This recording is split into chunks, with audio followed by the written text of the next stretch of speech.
There's always that one thing, that one moment in your past that you wish you could undo. For some people, it's something small, a lie told to a friend, or a mistake made in a fit of anger. But for me, it's something I can never quite shake. No matter how much time passes, no matter how much I try to bury it, it's always there, lingering in the back of my mind like a dark stain on my memory. I was 10 years old when it happened.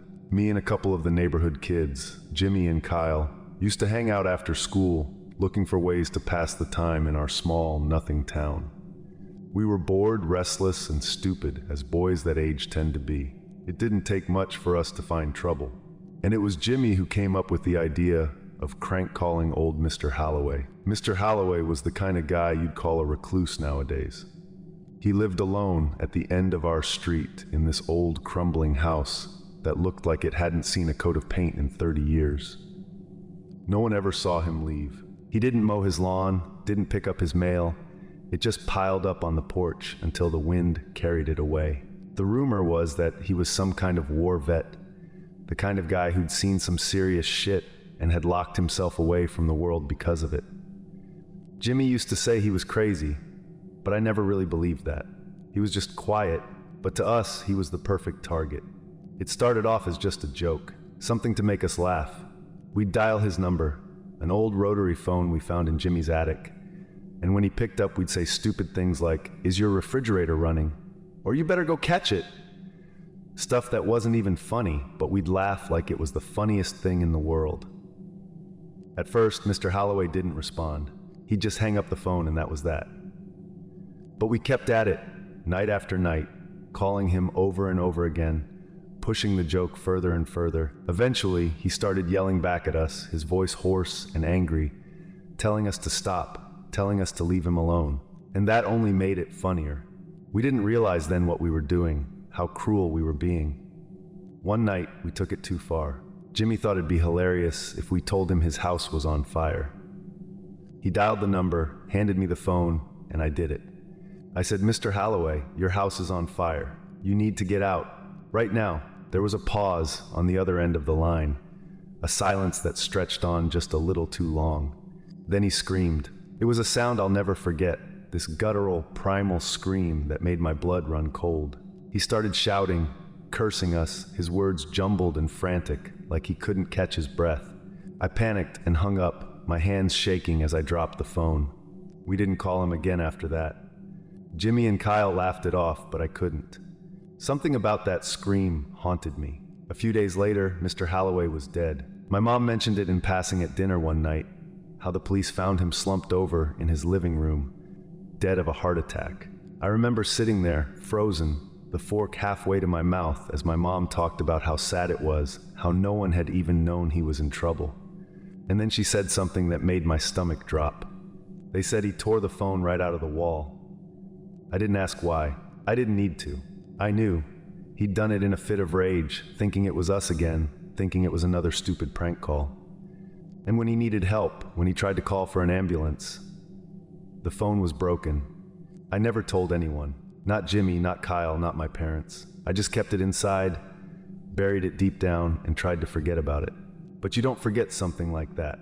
Years passed. I grew up, moved out of that neighborhood, and tried to put my life together. I wasn't close with Jimmy or Kyle anymore. We all went our separate ways after high school, and I was fine with that. I didn't want to be reminded of what we'd done. I didn't want to think about Mr. Holloway and the part I played in his death. But you can't outrun your past forever. It started with the calls. At first, they were nothing special, just regular, random phone calls. Numbers I didn't recognize, people asking for someone I didn't know.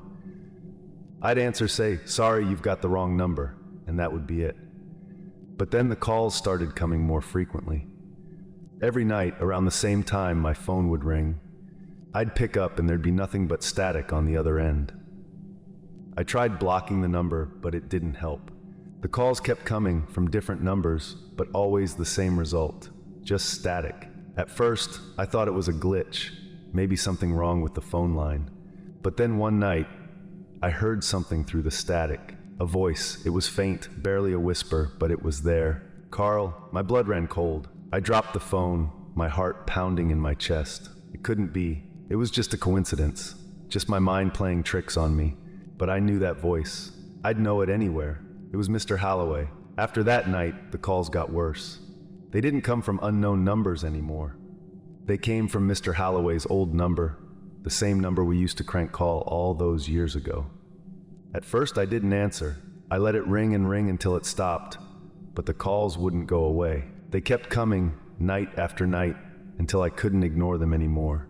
One night, I finally picked up. The static was louder this time, crackling in my ear like a radio caught between stations.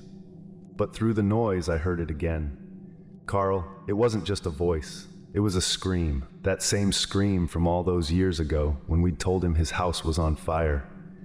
I dropped the phone, my hands trembling, and stared at it as it buzzed on the floor.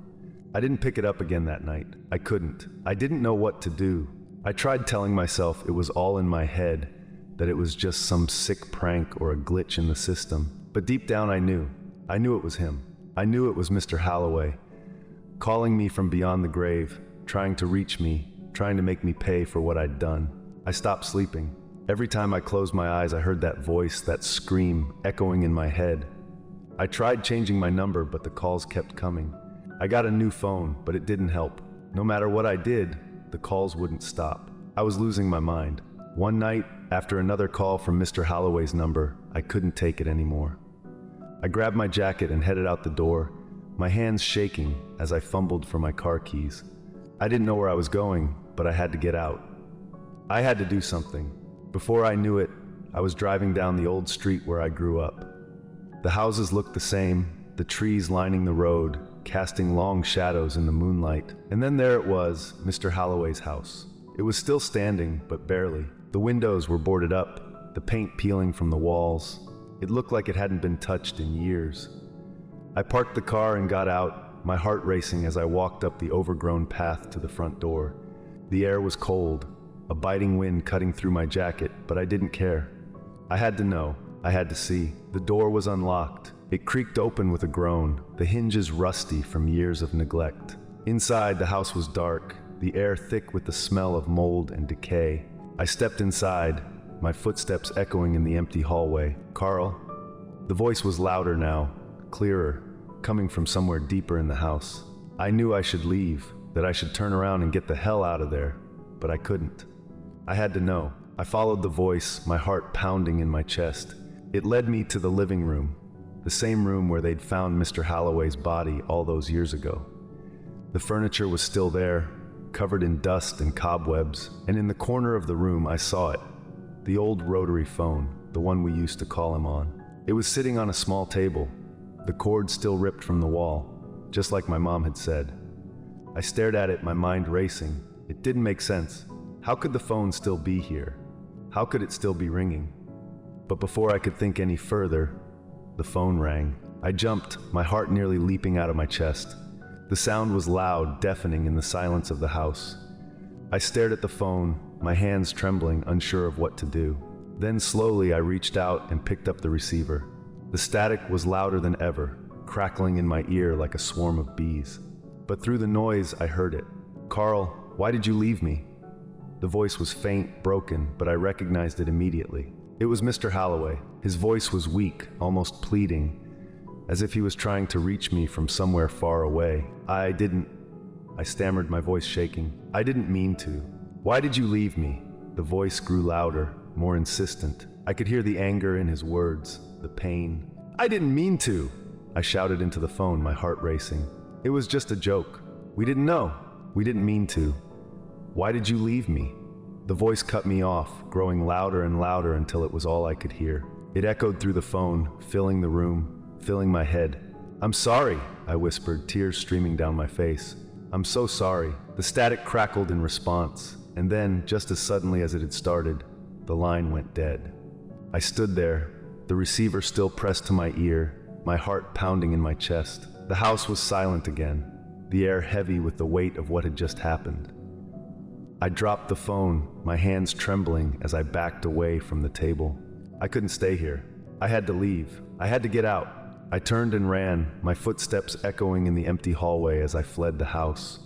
The door slammed shut behind me, and I didn't stop running until I was back in my car, my hands shaking as I fumbled with the keys. I drove home in silence, my mind racing. I didn't know what had just happened, but I knew one thing for sure. Mr. Holloway wasn't done with me. The calls didn't stop. They kept coming, night after night, even after I'd confronted him in the house. But now, they weren't just static. Now I could hear him, his voice, his words, his anger. Why did you leave me? Every night, the same question, over and over again. It echoed in my mind, haunting me, taunting me. No matter what I said, no matter how many times I apologized, it didn't matter. He wanted something from me, something I couldn't give him. I couldn't take it anymore. I couldn't live like this. I couldn't live with the guilt, with the knowledge of what I'd done. So one night, after another call from Mr. Holloway's number, I made a decision. I picked up the phone, my hands shaking as I dialed the number. The same number we used to call all those years ago. The same number that had haunted me ever since. The line rang once, twice, and then someone picked up. Carl? The voice was faint, broken, but it was him. It was Mr. Holloway. "I'm sorry," I whispered into the phone, tears streaming down my face.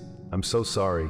There was a pause on the other end, and for a moment, I thought he was going to say something. But then the line went dead. I dropped the phone, my hands trembling as I sat there in the darkness.